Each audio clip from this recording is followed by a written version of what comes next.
Estamos en el Port Forum de Barcelona, delante de este velero que forma parte de un proyecto de la Fundación La Caixa que viene a recordar uno de los hechos históricos más importantes para el mundo de la navegación. Estamos con Ramón Jiménez Fraile, él es historiador, es un hombre que lleva muchísimos años investigando el mundo de la náutica, sobre todo a nivel de historia, de lo que significó para la historia, pues esa primera vuelta al mundo, que Ramón es un poco el motivo por el que nos encontramos hoy aquí y por el que ha venido este velero de la Fundación La Caixa, ¿verdad?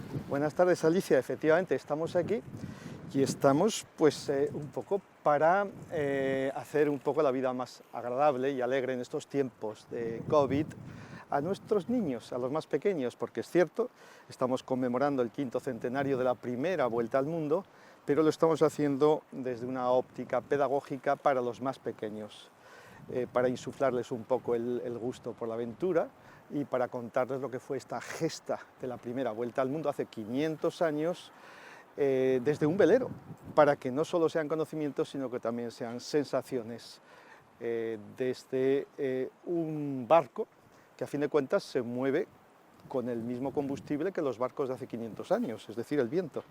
Aquel barco que dio la primera vuelta al mundo era algo muy parecido a esto, solo que tecnológicamente este le da 50.000 vueltas, ¿no? Pero vaya, era un velero también, A ver, ¿no? era parecido porque los dos flotaban, y al menos la nao Victoria, que se llamaba Vitoria, pues volvió a puerto.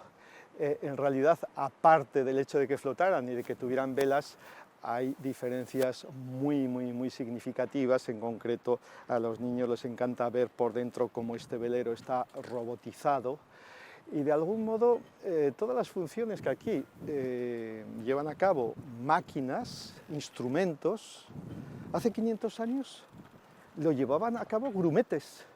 Y eso es un poco lo que hemos puesto en evidencia para nuestro público infantil, que más de una quinta parte, prácticamente una cuarta parte de la tripulación, de 250 tripulantes de la expedición, 5 barcos de Magallanes Elcano, eran niños. Eran niños. Sí, y llevaban a cabo labores muy importantes de mediciones. En realidad, esta expedición supuso el descubrimiento del planeta Tierra. Las 5 naves navegaron en el lado oscuro de la Tierra, que es el Océano Pacífico. Bueno, pues los que permitieron saber cuánta distancia se había recorrido, a qué distancia estaban las distintas islas que iban descubriendo, eran los niños que tiraban cabos con nudos y que medían la distancia con relojes de arena. Fue un gran hito para la historia de la navegación, sin duda, ¿no? Sí, para la historia de la navegación y en general para la historia de la humanidad, porque a mí que me gusta estudiar la historia de los descubrimientos, pues hombre, el paralelismo es muy fácil. La primera vuelta al mundo lo comparamos con la primera llegada del ser humano a la Luna, pero es que la Luna la vemos casi todas las noches, y en realidad la tuvieron los miembros de la expedición Apolo 11 a 3 días de distancia. El día que lleguemos a Marte, pues nos pasará como cuando hemos ido por primera vez a Nueva York, que lo hemos visto tantas veces en las películas que ya ni nos emociona. Y en cambio, el descubrimiento del planeta Tierra, que a mí me hubiera gustado que se hubiera llamado planeta Agua, porque incorporamos todo el Océano Pacífico, fue una labor de 3 años en condiciones muy duras. No olvidemos que el 60% de los miembros de la tripulación fallecieron en el transcurso de dicha aventura. Es decir, fue una aventura muy importante que se llevó por delante vidas, pero que vino a cambiar el concepto que teníamos de lo que era nuestro mundo, ¿no? Fue un barco muy parecido a este que hoy en día grupos de chavales pueden subirse, pueden participar de una serie de charlas, de información que le dais profesionales, que además habéis estado en diferentes puntos de España, de la geografía española, paseándoos con este barco, ¿no? Sí, somos una especie de comando anti-COVID.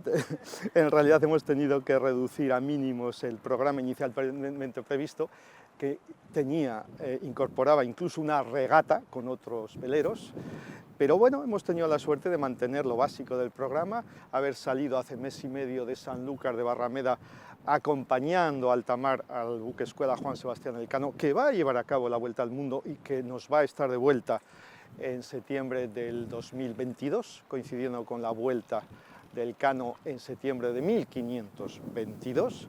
Hemos estado luego en Sevilla, hemos estado en Lisboa, yo me subí a Porto porque en cada escala yo aprovechaba para hacer investigaciones históricas. en torno a este acontecimiento, reunirme con historiadores. Acabamos de venir de Valencia, donde, por cierto, hemos puesto, con mi equipo de monitores y con todo el equipo de la Caixa, hemos puesto en relieve la figura de uno de los grumetes valencianos, Joan Oliver, para poner cara a estos pequeños protagonistas de la Vuelta al Mundo. Y ahora estamos en Barcelona cerrando el periplo de este barco que se llama Ibero, entre otras cosas porque, de acuerdo, un poco como la llegada a la Luna fue el fruto de la rivalidad entre rusos y americanos que se repartían el mundo, pues también hace 500 años la península ibérica, España y Portugal, se repartían el mundo realmente en dos mitades. Y a raíz de esa rivalidad, de hecho Magallanes, el almirante, era portugués, a raíz de esa rivalidad los dos países ibéricos descubrieron el planeta Tierra. Tú eres un investigador, historiador, miembro de la Sociedad Geográfica Española, un periodista que lleva además muchísimos años trabajando en Europa y sobre todo investigando, buscando datos. ¿Quedan todavía cosas por descubrir de todos los puntos en los que fue pasando aquel barco? Sí, yo creo que quedan todavía cosas por poner de lado, porque de verdad, cuando nos referimos a gestas de este calibre, la gente tiene tendencia, yo mismo con otro tipo de gestas que no conozco, pues a ir a Wikipedia. Y podemos preguntarnos, ¿hay algo que no esté en Wikipedia? Pues sí, sobre todo el lado humano. Y en concreto he tenido la suerte de acceder y de leer documentos originales de época. Por ejemplo, en Sanlúcar de Barrameda, en los archivos de la Casa Medina Sidonia, me he enterado de que cuando salió el barco, los 5 barcos, la armada de la especiería, como se le llamaba, en Sanlúcar de Barrameda había un brote de cólera, con lo cual eso nos permite poner en perspectiva nuestras aventuritas actuales en el sentido de que en estos tiempos de COVID pues, también podemos continuar haciendo cosas. También he estado en Portugal y he podido profundizar en la figura de Magallanes, al que no hacemos mucho caso aquí, pero que fue el que cumplió el sueño de Colón. En realidad, Magallanes es el que logra ir desde la península ibérica a Asia y no quedándose en América, que es lo que se encontró Colón como obstáculo de su sueño. De hecho, es él el que descubre todo el Pacífico e incorpora para España Filipinas. Pero he podido encontrar también una cosa muy específica. Bueno, algunos dirán que son cosas de frikis historiadores. No, yo les doy cierta importancia porque la más famosa nave, la nao, que llevó a cabo la Vuelta al Mundo, todos la llamamos Victoria, como esta chapa que tengo aquí, con una C. No, en el lenguaje de la época, es el único barco al que Magallanes le cambió de nombre, en el lenguaje tanto castellano de la época como portugués de la época, en todos los escritos el barco era Vitoria, sin C. ¿Puede parecer algo baladí? Bueno, pues eso nos remonta a la antigua judería de Porto, de la que era originario el propio Magallanes, lo cual nos da una pista sobre su enfoque personal, del que algún día sabréis porque estoy investigando al respecto. Está todavía, o sea que quedan todavía cosas por descubrir, claro, de la vida de Magallanes, de su gesta y del porqué, ¿no? De por qué hay personas... lado humano. Y del lado humano, humano de estos personajes a los que se les sube a pedestales y de vez en cuando se les hace bajar de pedestales, pero que a fin de cuentas eran personas de carne y hueso, a veces mucho más de carne que lo que creemos. Que lo que pensamos, ¿no? Es decir, que recordar esta gesta es recordar también cosas que sucedieron en el pasado por personas que fueron valientes, innovadoras, que quisieron pasar a la historia, lo consiguieron con gestas como esta, ¿no? 500 años nos estamos acordando de Magallanes, ¿verdad? Y de su gran aventura. Claro, toda una tripulación, 250 personas, ojo,